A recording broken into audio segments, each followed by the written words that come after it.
Hello everyone, my name is Cole Hoover and I am an entrepreneur, a teacher, and more than anything, I'm a lifelong learner in the field of international development.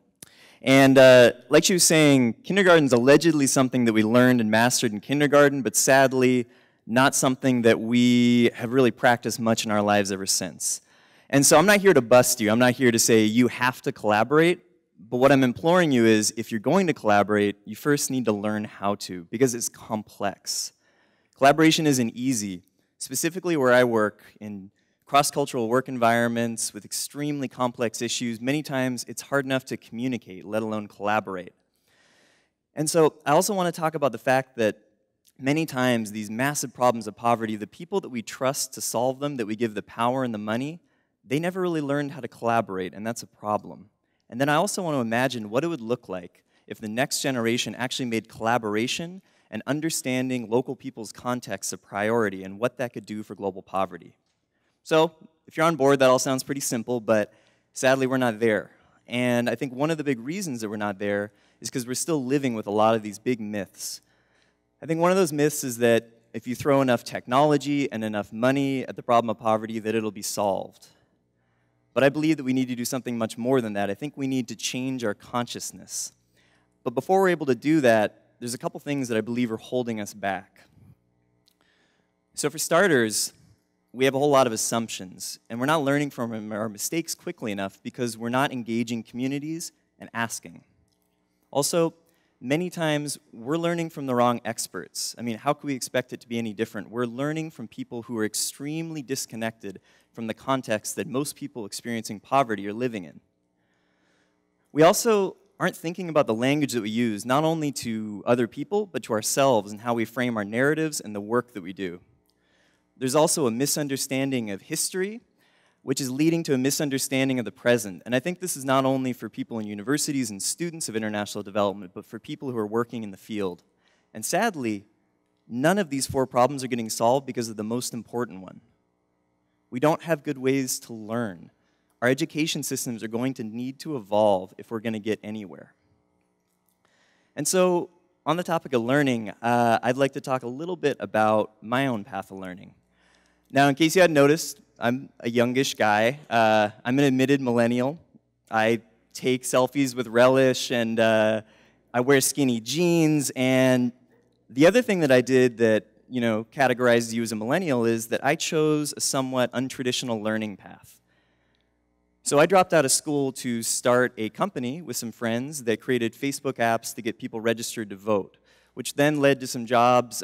We created a social network for a renewable energy organization and a couple other businesses that helped us to kind of learn on the fly.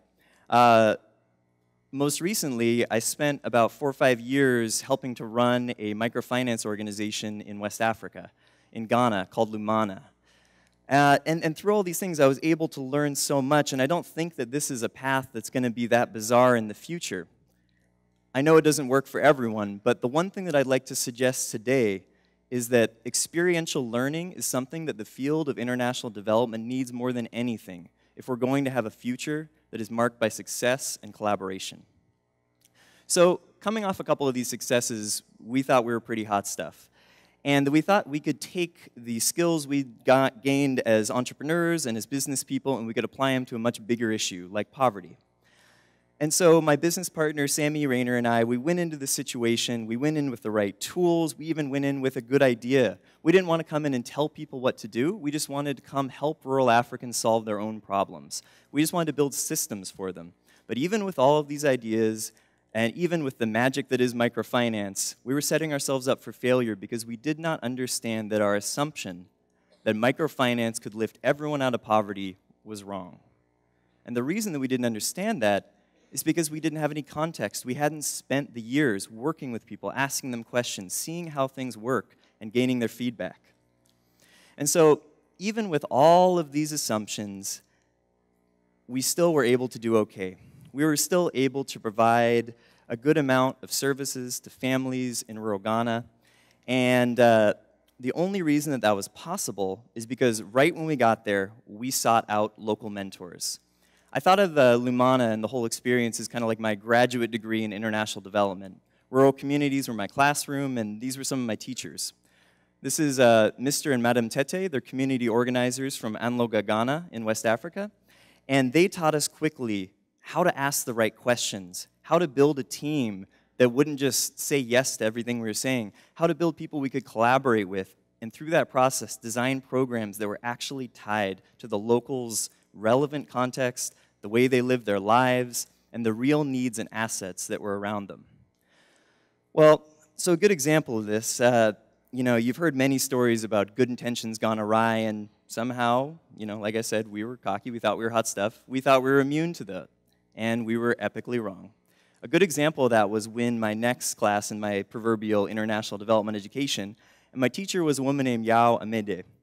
And so we thought we were these idealistic entrepreneurs, and we thought in a community full of mostly farmers, all you needed to do was provide microfinance loans. They'd get the loans, they'd buy some more fertilizer, boom, they'd grow more crops and they'd be out of poverty.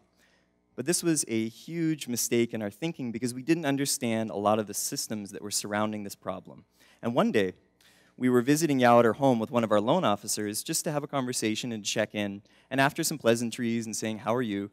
we asked her, "Yao, how did the tomato harvest go? We knew that was the season. How are your sales?" And she paused and she said, "Well, not so good. Can I show you something?" So she takes us into her backyard, and totally not what we were expecting to see, bushel upon bushel of tomatoes that had been in the ground, several weeks before, were now rotten, overflowing from these baskets and covered in flies. That caused us to take pause, and we realized that obviously these tomatoes were rotten because no one had bought them, and the reason that no one had bought them is kind of complex, but for our purposes today, it just gets back to this market function that we didn't understand because we hadn't spent enough time asking questions and getting feedback and designing all these programs. So obviously, we got an F in that class, but we moved on to what was really our thesis. So we'd spent our graduate time differently. Like I said, a lot of people spend about $100,000 getting a graduate education. We decided instead to build a team and raise about $500,000 and maintain a microfinance bank in about 15 different communities. And from this, we made loans to people all the way from $100 to grow more tomatoes, all the way up to someone like Mr. Senna, where we gave $30,000. So Senna is kind of like the Nicholas Tesla of Anloga, Ghana. This guy is always tinkering, always curious, amazingly intelligent. He'd been able to save up some money and go get educated abroad in Switzerland in agricultural sciences. Anyways, he was always either in the field or in his workshop trying to find ways to solve the problems he saw around them. And luckily, one of his solutions solved Yao's problem. With the $30,000 that we were able to give Senna, and with his guidance, we were able to help him to create a tomato canning factory that not only was able to pay farmers fair prices, but it was also able to hire local people and then distribute nutritious food to local schools. This was an amazing thing in a world where among our peers who were working in other organizations, they'd seen project after project that had collapsed because there was no local input. So to see entrepreneurs like Mr. Senna and the amazing innovations that they could create based on context, we're blown away. It totally redefined the way we looked at expertise. So on that note, I'd like to give a little bit of a quiz. How many of you know who this man is? Not many. Okay, so this is Dr. Jeffrey Sachs, and he's the author of The End of Poverty. Very, very famous in the international development community. So what I'd like to say is, what's the difference between this man from Columbia University and this other man? The main difference is that only one of them, with respect to Dr. Sachs, is an expert in the rural Panamanian community of Pantanilla. That's not to say that we don't need these big thinking global visionary experts, but if they don't have the people on the ground who they confide in, who they communicate with, all these big plans, all these projects will never work because they don't adhere to the local context and the local resources.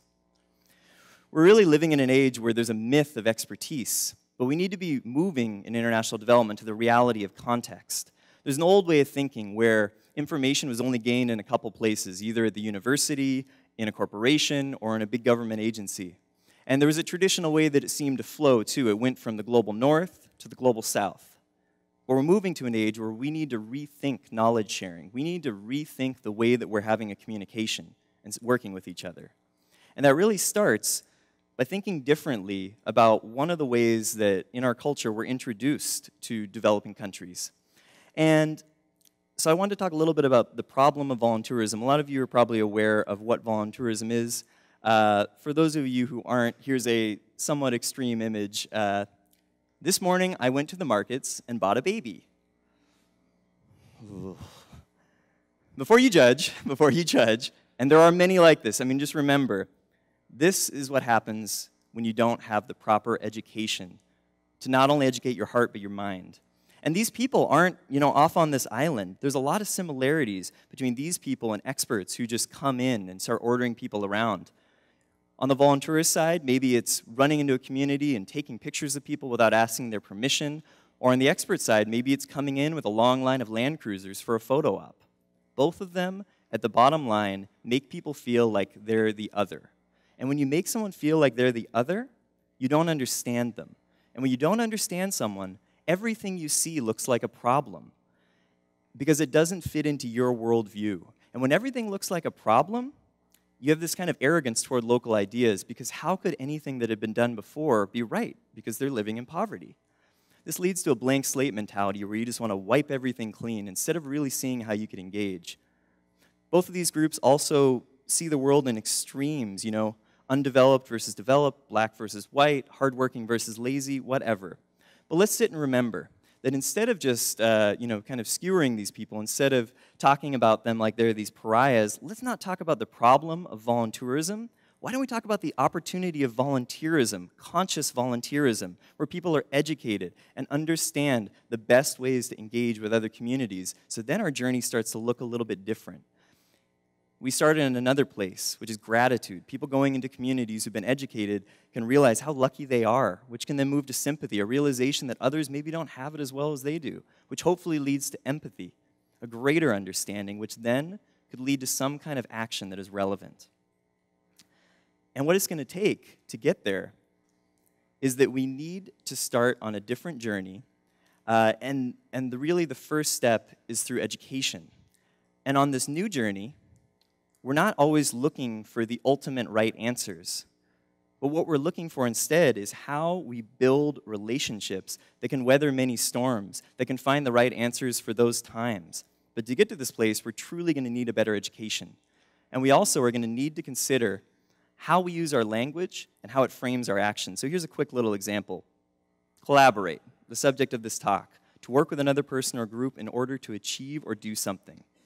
One example is the adjective form. The World Bank is collaborative. But we need to get to a world where the World Bank cannot say that unless they do the verb. We need to talk about the World Bank is collaborating with the community's leader, Raul. This is so important that in this case, the way we frame collaborate is a verb. It's an action. It's something you're constantly doing. And young people want to be engaged. They want to collaborate.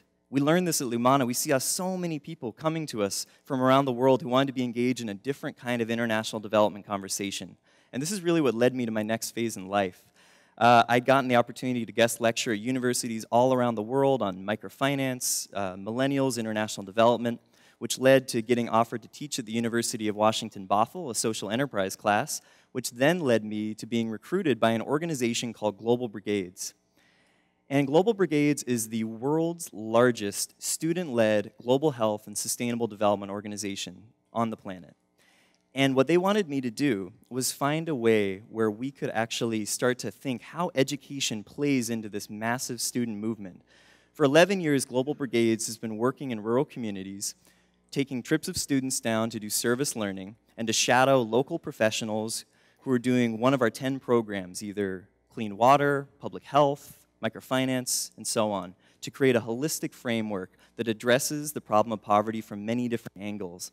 And from this, the funds that the students pay for their trips and their education funds a year-round development organization. And from its modest beginnings in Honduras in about 2003, 2004, just as a rural public health organization, we've now worked in 4 countries, employ hundreds of staff, and have sent 35,000 students abroad. This is year-round development empowered by students in collaboration with communities. And so what this really looks like is not only these student interactions, but it looks like the things that are created as a result of the student interactions. It looks like clinics run by local doctors serving local patients, pre-med students are shadowing, but because of these clinics that are created, over 100,000 patients are able to be seen a year, people who would not have access to medical services, and the whole time the students are learning.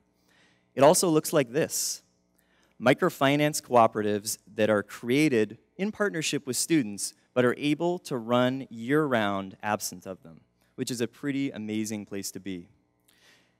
And so, when you get to this place, you start to realize that when capacity is built and local ideas are respected, community members start to celebrate as if these programs were their own. And the reason is because they are their own. They truly believe this, and they're truly a part of the whole process. So this is just one example, and Global Brigades by no means is perfect, but we're one of the organizations on the planet that's trying to do this in a more holistic framework. We know that this is the future we want to get to, but we have to find out how we get there first. And for starters, it comes back to the idea of taking responsibility. So an amazing thinker from my neck of the woods up in Seattle, Eric Liu, was once driving back from a conference that he was speaking at, and he saw a billboard while he was stuck in traffic that said, "You're not stuck in traffic, you are traffic." Which I thought was a pretty awesome little wake-up call. And so the way we see it is time to take full responsibility for the future of international development. And the only way that we're going to create programs that are based off an understanding of local context is if we first better understand ourselves and how we're a part of those programs. And so we see, now sending 10,000 students abroad a year. Not only is this an amazing opportunity to celebrate, but we see it as a great responsibility as well. And that comes to my work on this next slide at the Global Brigades Institutes. So like I said, I was hired to apply education throughout this organization, and basically to adhere to this mission. How do we educate and empower the next generation of international development professionals to be more collaborative, more adaptive, and more flexible as they go forth and try to solve the problems of poverty? We do this through curriculums that are run before, during, and after our trips, which give people a time to reflect and a time to interact with these ideas. We do this with an internship, where people are embedded in our country and shadow not only our staff, but local professionals working to solve the problem of poverty in communities. And so, as we're moving forward and as we're redefining development, I want to clarify that I'm not here to say we need to bury all the old ideas. We don't need to bury aid. We don't need to bury life-saving vaccines. We don't need to bury business solutions to poverty. And above all, we do not need to bury dedicating more money to make sure that everyone's education is equal. But what it does mean is that with all these old strategies, we need to be learning from them. And once we're learning from them, we'll start to bury this old mindset that kept us away from being collaborative. Because if you don't bury that mindset, you're going to guarantee these strategies failure. And so really it comes to the question of, do you see respecting local culture as just something to check off a list? Or do you see it as a true source of power? And I believe that's something that education can get us to. And so the future of experiential education looks a bit like this. This is your classroom, or this is an internship, something done in partnership with universities. And in this classroom, just like any other classroom, it's one that demands respect, engagement, and preparation. Through doing this collaboration, we're all only learning about the needs of a community, but also the assets and the context. So we've already started doing this. Over the past 2 years, we've been partnering with universities all over the world and trying to create programs that look more like this. But we need your help. We need more people to reach out to us because we're just at the beginning and there's a lot of work to do. And so as I'm saying this, I'm not trying to say it as if it's going to be easy. Humanity, we've been dealing with the problem of inequality since the beginning. But what I am trying to say is that if you want to change the world in this case, we literally need to change ourselves first. We need to change the ways we're thinking, or we will never have productive and compassionate dialogues. This will include vulnerability, flexibility, and above all, the courage to collaborate. And so, to prove that this isn't too difficult, I'd like to leave you with one little exercise. So next time you're in a conversation, and you know how conversations usually go, instead of really listening, you're just sitting there and kind of formulating your next thought and waiting for the moment the other person's mouth shuts so you can jump in with your opinion. try not to do that next time. Next time, instead, try to listen. Really, really listen to what they're saying and gain their perspective. This is something that I think the field of international development could use so dearly, and something that I think more thoughtful education could help provide. Thank you so much for listening. Have a wonderful day.